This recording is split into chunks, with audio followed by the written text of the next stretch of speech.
Merci. Présentation du compte-rendu annuel d'activité de l'aménageur à la collectivité concédante, c'est le CRAC, dans le cadre de l'opération Cœur de Ville. Alors, Madame Bataille.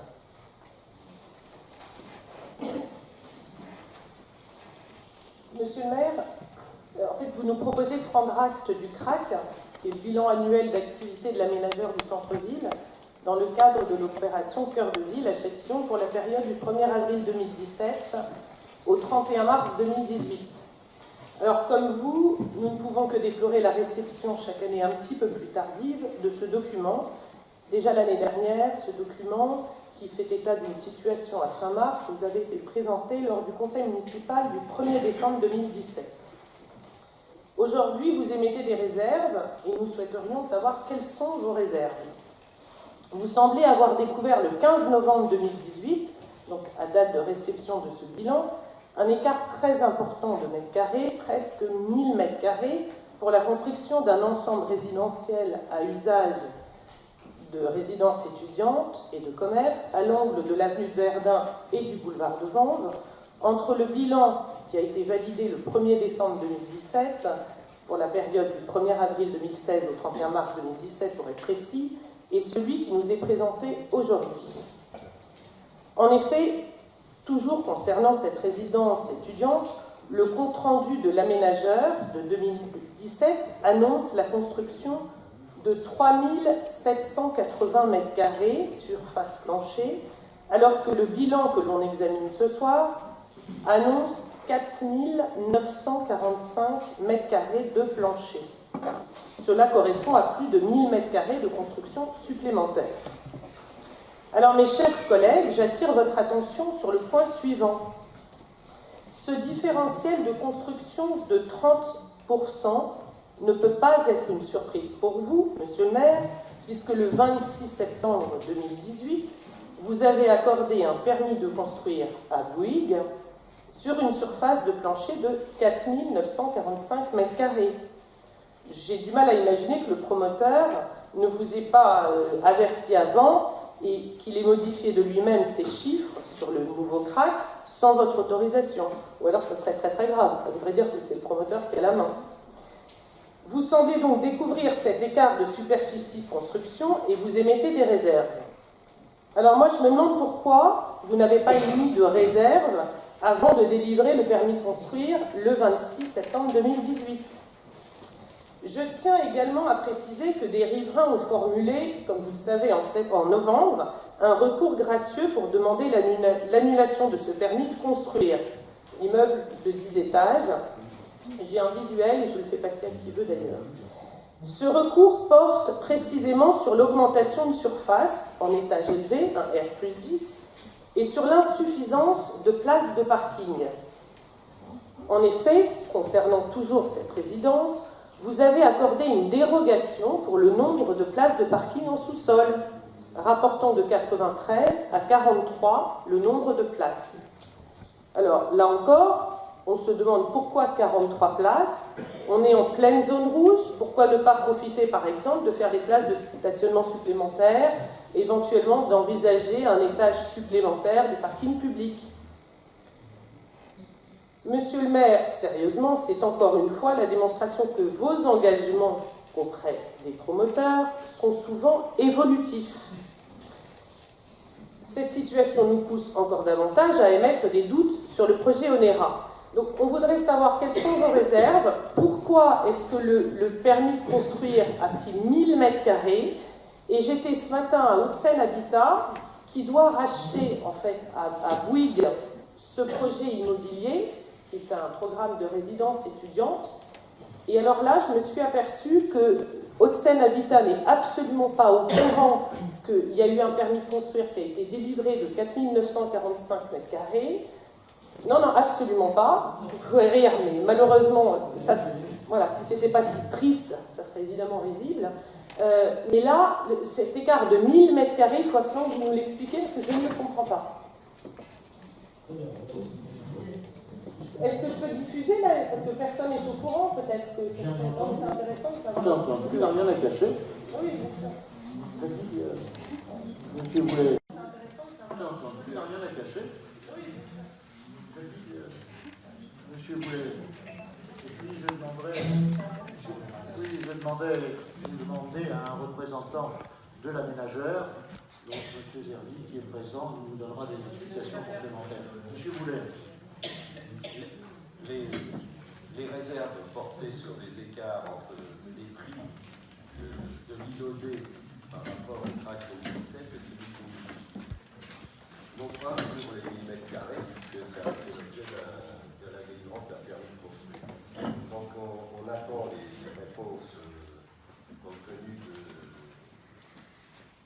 caractère tardif de la délivrance de la connaissance de ce crack. On attend les réponses de l'aménageur. Voilà, ça ne portait pas. Donc l'écart ne porte pas sur le nombre de mètres carrés supplémentaires. Non. L'interrogation ne porte pas là-dessus. Ouais, en fait, ce que j'arrive pas bien à comprendre, c'est qu'à l'urbanisme, le permis de construire s'appuie sur un visuel. Et sur ce visuel, que l'on voit bien, et qui est de 4900 mètres carrés. Haute-Seine Habitat qui doit racheter, donc la ville n'est pas partie prenante, hein, mais Haute-Seine Habitat qui doit racheter cette résidence étudiante à Bouygues, elle n'est absolument pas avertie et rachète pour 3700 mètres carrés. Et pas du tout le même projet. Alors, est-ce que vous pouvez juste nous expliquer ce qui se passe? Moi, franchement, hein, je n'arrive pas à comprendre. Certainement. Avant de donner la parole à M. Zerbib, je voudrais essayer de ramener les choses, sinon tordre le cou à un bobard sur le nombre de places de parking. Je me suis renseigné auprès de tous les opérateurs qui construisent des résidences étudiantes. Tous les parkings qui ont été construits sont pratiquement vides, parce que c'est une clientèle, c'est une catégorie de population qui n'utilise pas les voitures. On peut le comprendre d'ailleurs, ce sont des étudiants, en plus dans une résidence sociale. Donc, vouloir imposer la construction de parking en grand nombre est une hérésie. Voilà, je le dis comme je le pense. Alors après, on essaie de voir, peut-être qu'en construisant plus de parkings, on pourra les vendre, enfin, celui qui aura à les gérer pourra les vendre et les proposer à une autre population. Mais je nie absolument, pour avoir pris mes renseignements, parce que là encore, il y a des gens qui pratiquent le yaka très facilement. Moi, je me renseigne et le nombre de places de parking, c'est illusoire d'imaginer que c'est utile. Mais cela dit, M. Zerbi, est-ce que vous pouvez nous répondre? Alors, peut-être, vous avez un micro Juste avant, pour les places de parking, je peux comprendre 43 places. Effectivement, peut-être que les étudiants n'auraient pas besoin de toutes ces places. Mais en pleine zone rouge, monsieur le maire, franchement, ça change rien. Vous pouvez tout à fait faire un étage supplémentaire de parking public. Bien sûr, d'accord. Bah oui. Monsieur Zerbi. Monsieur le maire, merci. Merci de me donner la parole. Madame les élus, les conseillers municipaux, Madame Le Taille, Monsieur les administrés. Donc, l'objet de ce CRAC, qui est présenté depuis 2010, donc Bouyguimo est aménageur sur le cœur de ville de Châtillon. La partie aménagement, elle traite des relations entre les différents lots promoteurs sur le lot B qui est Pitch, le lot A3 qui est réalisé par Bouygues Immobilier pour une centaine de logements, et la réalisation de différents équipements publics, des places de parking public, un jardin d'enfants, la réhabilitation de la place du marché et la requalification du parking Jean-Pierre Tintin, qui a été livré en première partie la semaine dernière dans sa requalification. L'objet de ce CRAC, il permet de présenter les évolutions depuis 2010 à aujourd'hui en termes de recettes, en termes de dépenses, puisque Bouyguimo a la partie aménageur et aussi promoteur du lot A3 et aussi promoteur du lot D de la résidence étudiante. L'objet de ce CRAC même, ce n'est pas forcément la résidence étudiante. La mise à jour de ce CRAC, elle a été faite au niveau des surfaces de plancher, puisque depuis l'année dernière, effectivement, un permis de construire sur le lot D de la résidence étudiante a été déposé en début d'année. Il a été délivré au mois de septembre dernier. Haute-Seine Habitat, qui est le bailleur sur cette opération, avait lui-même déposé déjà un premier permis il y a quelques années, dans un premier temps, avec un autre architecte et une autre maîtrise d'œuvre. Cette opération ne s'est pas faite à ce moment-là, il y a quelques années.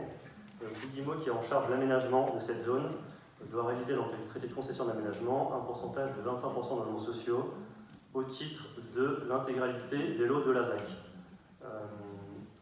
Certains logements sociaux ont été réalisés sur le lot de Pitch, et il n'y a pas de logements sociaux sur la partie du lot A3, le premier loge en plein centre-ville pour Gare-Noël-Pré et Verdun.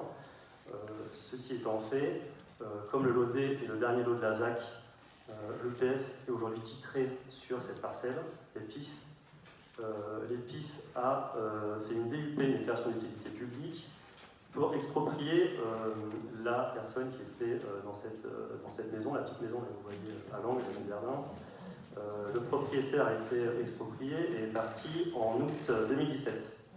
En juillet 2017, les PIF s'est rapproché de l'aménageur qui est Bouygues Immobilier pour proposer du coup, l'UP étant faite et l'expropriation étant réalisée, de céder du coup, les PIF a signé une promesse avec Bouygues Immo en fin d'année dernière à une certaine charge foncière pour que Bouygues Immobilier Aménagement revende la charge foncière à l'opérateur Bouygues Immobilier Promotion pour réaliser ensuite cette résidence étudiante.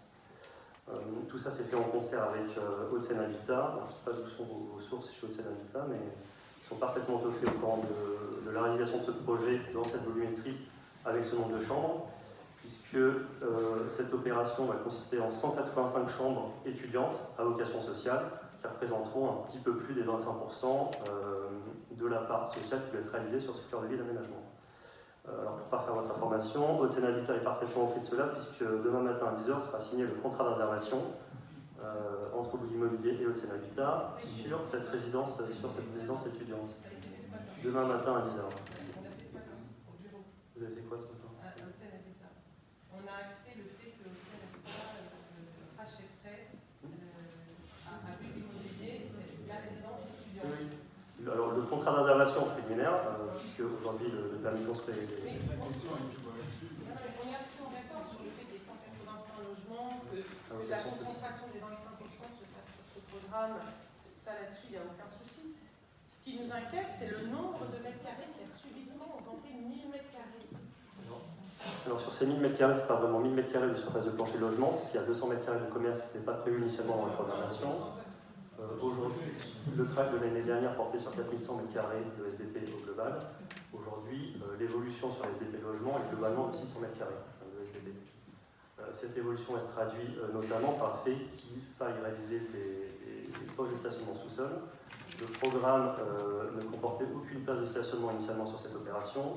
Le surcoût engendré qui est largement considérable sur ces deux niveaux de sous-sol, puisque la parcelle est très étroite. Il y a un complément de carrière à faire qui est assez conséquent. Et du fait de la capacité de la parcelle, le coût à la place sur ces deux niveaux de sous-sol, on peut effectivement réaliser malheureusement plus de 43 places. Le prix est extrêmement conséquent pour la réalisation de ces 43 places. L'opérateur Bouygues Immo réalisera ces 43 places puisqu'elles ont été délivrées, et c'était à la demande de la ville, puisqu'on a travaillé de concert avec la commune ces dernières années et tous ces derniers mois pour arriver à l'obtention du permis, avec pas mal d'aller-retour sur les volumétries, la façade, les matériaux, plusieurs réunions de maîtrise d'œuvre en lien avec les services urbanisme de la ville pour arriver à faire aboutir ce projet. Aujourd'hui, il est validé par la commune, il est validé par Hauts-de-Seine Habitat. Voilà. Et la réalisation de ces deux poches de parking a entraîné du coup dans l'économie générale du projet, qu'on a même l'économie aujourd'hui n'y est pas, une certaine très légère évolution de la SDP, puisqu'initialement il n'y avait aucune place de stationnement. Nous avons l'habitude de réaliser des résidences étudiantes sans place de stationnement. Des places de stationnement, Bouygues Immobilier Aménageur va remettre plus d'une centaine de places neuves en cœur de ville de Châtillon, puisque sous A3, il y a 55 places publiques neuves qui vont être constituées et remises à la ville de Châtillon l'année prochaine, avant l'été prochain. 35 places viennent d'être réhabilitées sur le parking Jean-Pierre Timbaud, et 50 places complémentaires sous le logo de Pitch, donc l'extension en neuf, seront remises début d'année prochaine, entre fin janvier et fin mars pour les dernières places. Ce que vous venez de nous expliquer, c'est qu'il y avait 0 place au départ, ou très peu, que la ville a négocié l'obtention d'un certain nombre de places, et donc vous êtes mis d'accord sur 43 places, parce que si on allait au-delà, à ce moment-là, sur l'aspect financier, ça devenait très critique. Et pour traduire ça en termes d'équilibre financier, vous avez été amené à augmenter la surface de construction. C'est ce que vous venez de nous dire, parce que la question était uniquement là-dessus. Donc, d'où l'explication des 4900 et quelques mètres carrés qu'on a évoqués.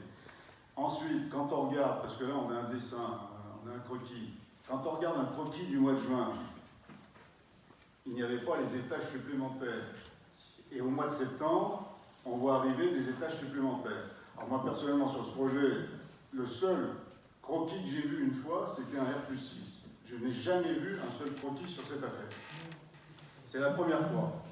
C'est la première fois que je vois un croquis sur cette résidence étudiante, qui d'ailleurs a posé beaucoup de problèmes sur le plan de son esthétique à notre maire pour arriver à quelque chose. Et là, je pense que le résultat est extrêmement mauvais. Quand on voit la tête de cet immeuble avec 6 mètres d'avancée sur le trottoir, avec un R+10 en centre-ville, sur la place du 8 mai, c'est une catastrophe. Et les 4900, maintenant on a l'explication, effectivement. Donc, ce qui est exact, c'est qu'à l'origine, il n'y avait pas 6 étages, il y avait un bâtiment. Non. Il y avait au milieu, il y avait 6 étages, et il y avait deux, on appelait ça des colonnes montantes, qui venaient s'héberger sur les deux grands immeubles qui sont le 9 boulevard de Vendre et le 12 avenue de Verdun. Voilà. Il fallait donc se relier à ces deux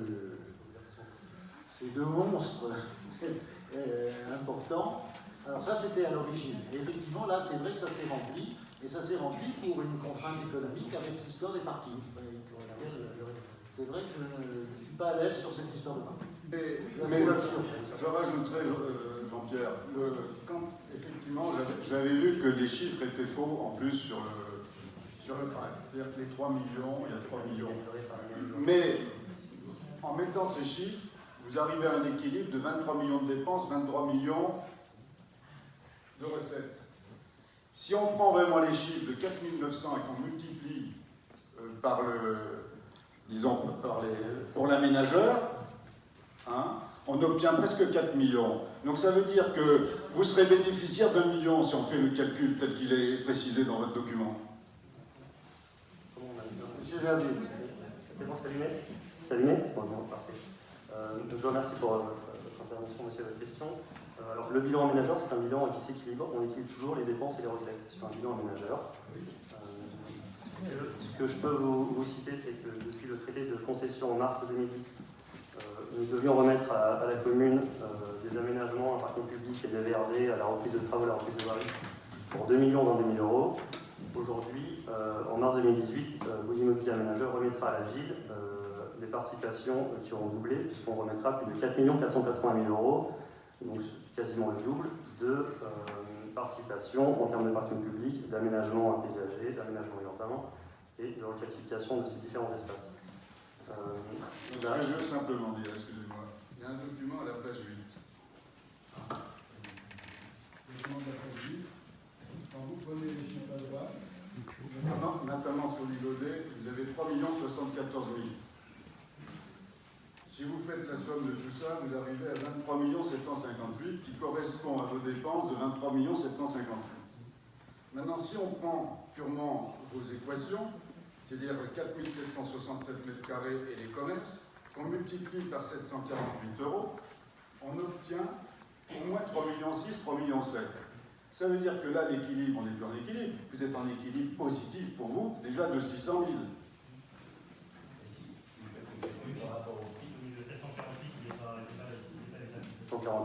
Ce qui est exact, c'est le bon montant à droite dans les colonnes de mars 2017, mars 2018. C'est bien de 3 074. Les 748, en fait, ils avaient toujours été figés de cette façon-là. Seulement, ils n'ont pas été retraduits, remis à jour en redécomposant la SVP qui a été délivrée.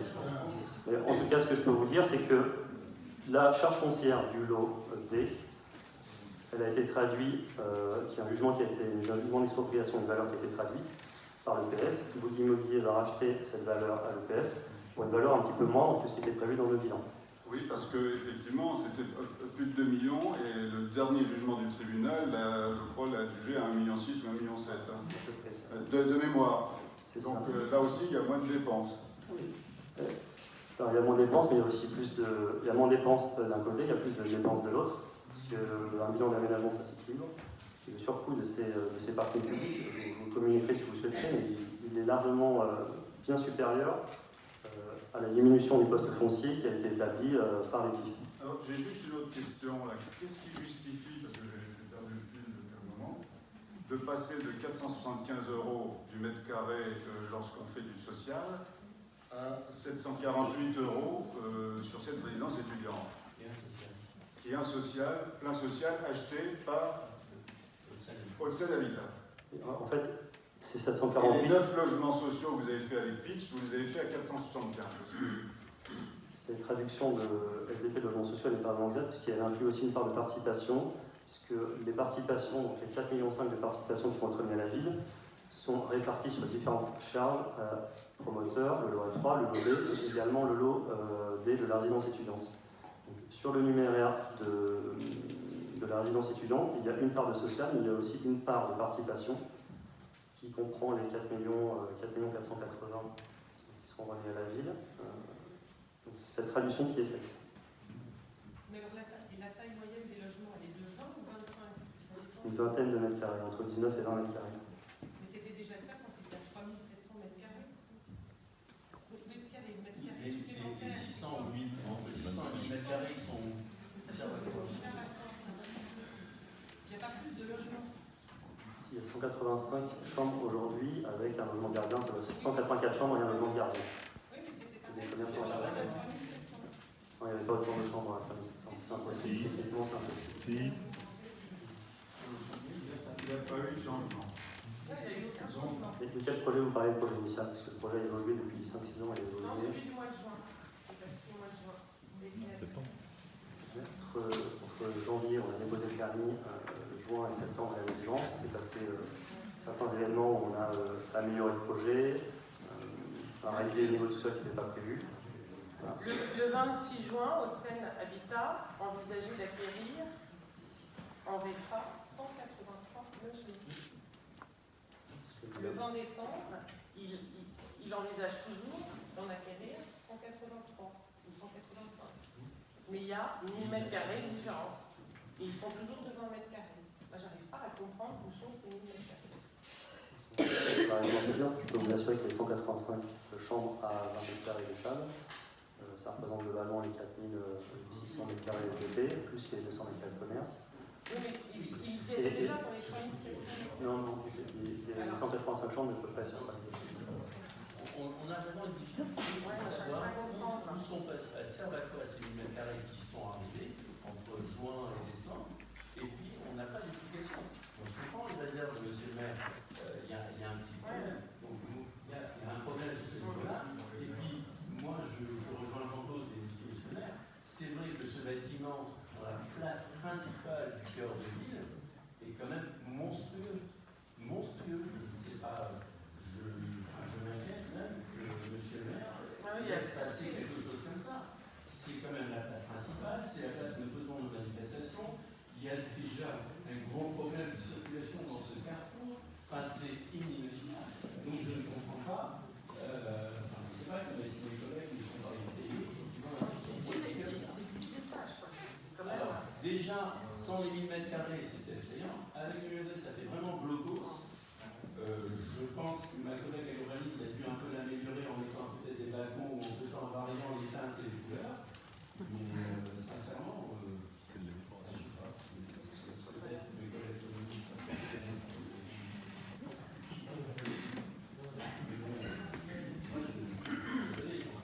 Non, on ne peut pas laisser passer un truc comme ça.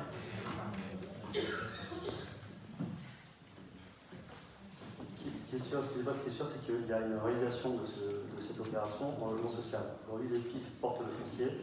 Le foncier sera. Il n'y a aucun doute là-dessus. Enfin, après, c'est le choix de monsieur le maire d'avoir concentré les 25% de logements sociaux d'opération sur cette résidence étudiante. Hein, mais bon, ça, il n'y a aucun problème que ce soit du tout ça. Là-dessus, il n'y a pas de sujet. Voilà. Ce qui est dommage, c'est d'avoir tout concentré sur cette résidence étudiante et de ne pas avoir fait de mixité. Là, on est un peu. Je pense pas qu'on peut discuter de tout, mais c'est vrai que le projet n'est pas spécialement réjouissant, c'est vrai. Donc peut-être qu'on pourra le revoir. Je ne crois pas qu'on puisse dire que c'est une surprise d'avoir concentré les logements sociaux sur la résidence étudiante. On en a suffisamment discuté depuis longtemps. Le choix était simple. Je vous rappelle que nous avons un problème de population scolaire, et que pour ne pas l'aggraver en créant des logements susceptibles de produire des enfants, si j'ose dire, nous avons fait le choix, tous ensemble, dès le départ, de faire une résidence étudiante sociale qui nous permet de respecter le quota, mais qui permet aussi de ne pas aggraver la situation, l'importance de la population scolaire. Voilà. C'était un choix qu'on a assumé. Je crois qu'il faut, voilà, on ne va pas le revoir. En revanche, on peut peut-être réexaminer, mais cette histoire de parking nous a complètement embrumés. C'est clair.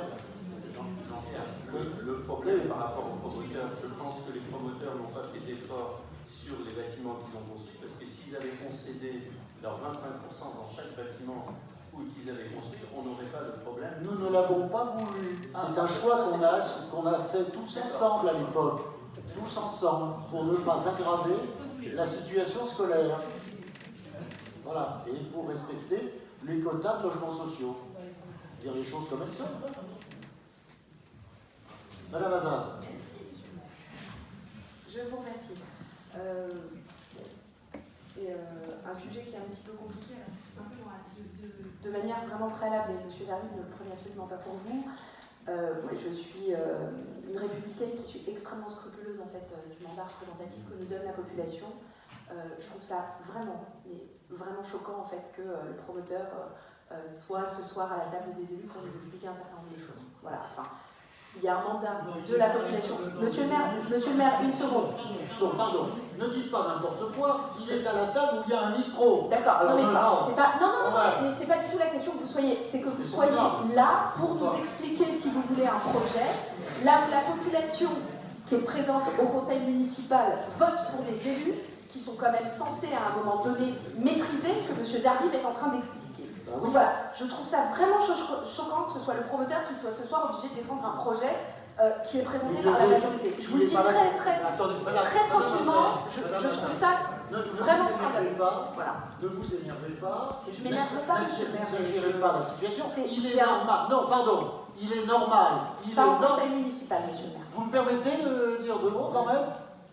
Il est normal de faire venir un sachant qui va nous expliquer les choses. Après, c'est à nous de décider.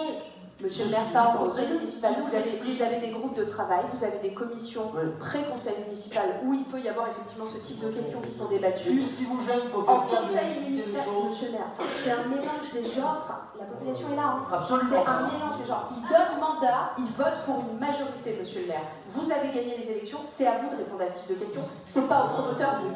Voilà, ah non mais je le dis de manière très tranquille. Bon, voilà. Eh ben, c'est ça. Ce postulat étant posé, nous avons été effectivement tout oui hein, sur les éléments qui ont été donnés. Je vais passer, monsieur le maire, sur le côté quand même un peu aberrant de vos propos qui tendent à dire que pour ne pas avoir en fait une population scolaire à héberger dans la ville, donc avec des aménagements où on choisit effectivement de manière délibérée de mettre en place pour respecter les 25% de logements sociaux, on choisit effectivement des résidences étudiants. Chacun après est libre de toute façon de se faire son idée, mais vous allez vraiment dans le sens de ce que nous déplorons depuis des années, à savoir un manque criant vraiment d'aménagement, et là vous en trouvez effectivement les limites. Moi j'ai quelques questions à poser qui vont un peu dans le sens de ce qui a été déjà expliqué par le groupe qui a pris la parole juste avant. On a effectivement aussi comparé tous les documents qui avaient pu nous être donnés, et il y a quelque chose qui nous interpelle.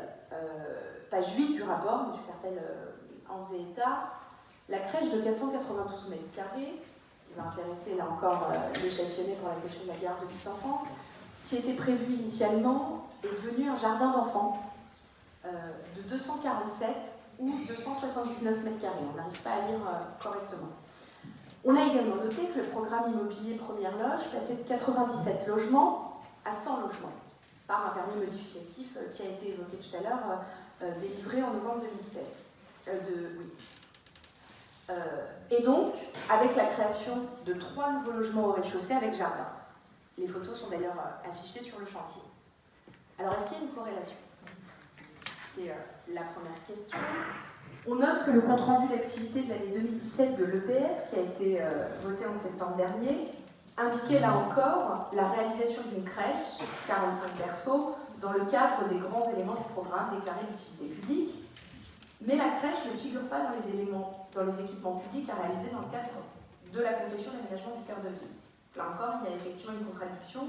Je voudrais avoir quelques éclaircissements. Quel est le statut juridique et le mode de financement des deux équipements publics prévus, à savoir le parking et la crèche ou le jardin d'enfants, ce qui n'est pas tout à fait la même chose? On sait également, et il y a une problématique de difficulté sur l'îlot A3, que le programme immobilier Première Loge, qui comprend en son sein la crèche et le parking public, devait être livré fin 2018. Il y a eu une défaillance d'un prestataire sous-traitant de Bouygues, la société TBI. Le délai de livraison a été reporté fin du premier trimestre 2019. Ce chantier connaît encore des difficultés. Le promoteur, a priori, prévoit de le livrer en plusieurs tranches. Et le chantier, quand on passe devant, ne semble pas être en pleine activité. Donc, quelles sont, à votre connaissance, Monsieur le maire, pour le coup, je m'adresse à vous, les difficultés rencontrées encore aujourd'hui sur ce projet-là? Quelles seront les dates réelles de livraison du jardin d'enfants ou de la crèche et du parking, qui sont des équipements publics dont la ville aura la responsabilité? J'attire vraiment encore une fois votre attention sur ce qui nous a frappé, nous, dans ce compte-rendu annuel d'activité de l'aménageur. C'est vraiment ce rétrécissement en fait, de cet équipement public qui est absolument nécessaire pour les habitants de la ville, d'une crèche qui passe de 492 mètres carrés à un jardin d'enfants qui passe de 247 mètres carrés. Donc si on pouvait avoir, s'il vous plaît, Monsieur le maire,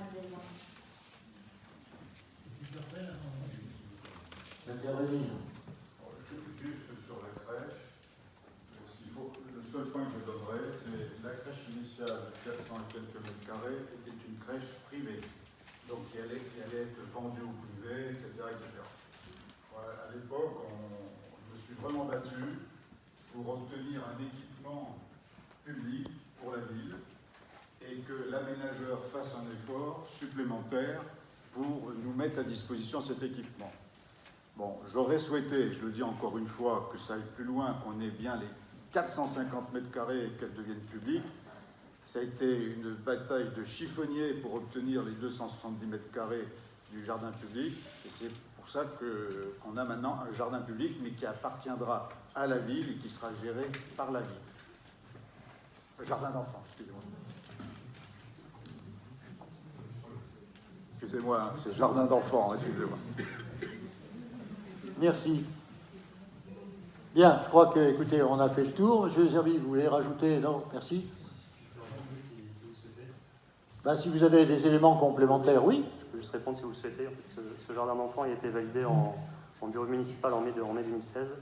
On a apporté une évolution puisqu'il faisait 240 mètres carrés globalement. Il va passer à 276 mètres carrés puisqu'il y a eu un studio privé accession qui a été supprimé et ce jardin d'enfants a été agrandi et un permis de construction modificatif a été déposé et délivré par la commune en ce sens.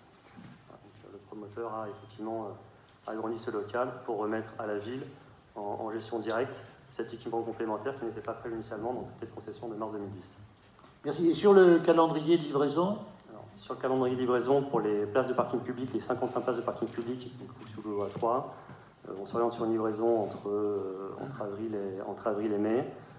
Pour le jardin d'enfants également, à peu près cette période, avant l'été prochain. Après, il est vrai que nous avons rencontré des difficultés en cours de chantier, parce que l'année dernière, au début de l'hiver dernier, en octobre dernier, la société TBI, donc Société de Gros Œuvres, a eu une liquidation judiciaire. 400 salariés ont été licenciés au national. Beaucoup de chantiers ont été touchés en Ile-de-France, le nôtre également. Dans les 2-3 mois qui ont suivi, nous avons trouvé un repreneur de Gros Œuvres pour redémarrer le chantier. Et là, dernièrement, alors toujours la société TBI, mais dans sa deuxième filiale, Cloiseau Placo, Cloison Doublage, a également été défaillant depuis 1 mois et demi, 2 mois, elle est également en liquidation judiciaire. Pour moi-même, cette filiale-là, cette structure-là a été viable financièrement encore l'année dernière. Donc, du coup, il y a aujourd'hui 2 bâtiments sur 3 qui sont réalisés en doublage de cloison intérieure.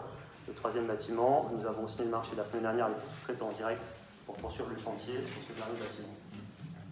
Effectivement, il y aura encore un petit peu de retard qui sera pris sur cette livraison, mais c'est malheureusement les aléas de travaux avec les différentes entreprises. On a même les études financières sont faites au préalable des signatures de marché de travaux. Bon, écoutez, Oui, propriété. Bien, merci. Je voudrais redire que ma conception de l'intelligence de nos débats me conduira toujours à faire intervenir des gens qui savent les choses et qui peuvent me donner des précisions. Voilà, je ne regrette absolument pas d'avoir donné la parole à quelqu'un qui sait. Après, on est d'accord, on n'est pas d'accord, c'est notre choix, mais je continuerai à gérer comme ça. Voilà. Bon, non, écoutez, on a largement discuté de tout ça. Non, moi je pense que, excusez-moi, vous n'allez pas m'empêcher de parler. Il est quand même bizarre que ce ne soit pas l'établissement. Effectivement, tout à l'heure on a parlé d'une SEB, enfin maintenant le CL. On se demande pourquoi elle aurait pu servir. On se demande pourquoi le PFIF n'est pas là ce soir. On se demande, en fait, vous n'êtes pas donné d'outils pour réellement gérer les constructions, l'urbanisme dans la ville. Et donc, mais il y a un autre point, c'est que vous n'êtes pas donné aussi les moyens, ou plutôt vous n'avez pas eu la volonté politique d'associer les habitants de Châtillon à tous ces plans et à toutes ces constructions. Et comme nous d'ailleurs, on est spectateurs d'une politique qui est complètement désastreuse, parce que vous notez le bâtiment l'horreur un petit peu du bâtiment, mais et c'est pas le seul, hein, ça fait, si on prend tous les bâtiments qui ont été construits depuis 20-30 ans, il y en a des horreurs architecturaux. Non, mais là, je parle de vous, là. Non, mais ne diluez pas vos responsabilités. Moi, je parle de grandes opérations avec des immeubles de standing. Là, oui, non, mais vous allez...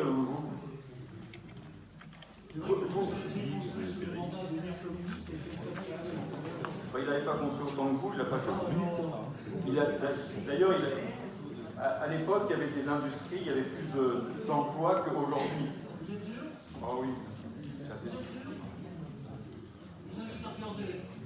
Écoutez, non mais c'est assez scandaleux, toute cette politique immobilière. Bien, alors, qu'est-ce qu'il faut qu'on fasse? Une présentation, il n'y a pas de faute. Voilà. Bon, de toute façon, c'est une question sur laquelle on sera sûrement appelé à revenir. En effet, ça peut être amélioré. Merci, monsieur le Bien, le point suivant.